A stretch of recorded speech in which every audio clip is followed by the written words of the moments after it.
Édition abonnée en représailles aux nouvelles sanctions du Congrès des États-Unis, Vladimir Poutine a annoncé que les effectifs travaillant pour le corps diplomatique américain en Russie seraient amputés de 755 personnes. Le Monde, 8/2017 à 7h14 par Émeric Jagnier. Donald Trump est-il, comme le suggère Business Insider, soumis à un nouveau test sorti tout droit du manuel de stratégie de Vladimir Poutine? Entre les deux dirigeants souffle en tout cas un vent de défi qui rappelle l'ère de la guerre froide. La tension est encore montée d'un cran, dimanche soir, lorsque le président russe a annoncé que les effectifs travaillant pour le corps diplomatique américain en Russie seraient amputés de 755 personnes.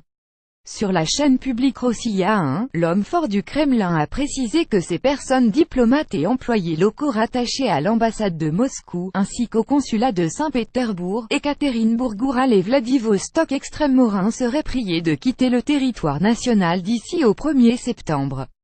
Cette mesure participe de la loi du talion, analyse CBS. Moscou cherche à punir le gouvernement Trump pour les nouvelles sanctions votées par le Congrès américain à l'encontre de la Russie, accusée d'immixtion dans l'élection présidentielle de novembre 2016 qui a mené le magnat républicain à la Maison-Blanche.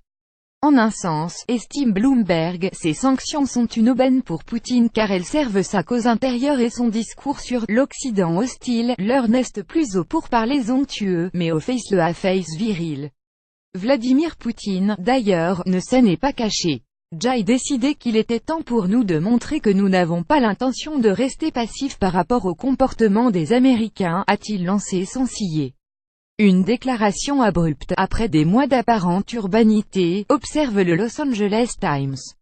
Lundi, le département d'État américain a fait savoir qu'il allait mesurer l'impact d'une telle limitation de personnel et évaluer la manière d'y répondre. Pendant ce temps, le vice-président, Mike Pence, en visite dans les pays baltes, a planté une nouvelle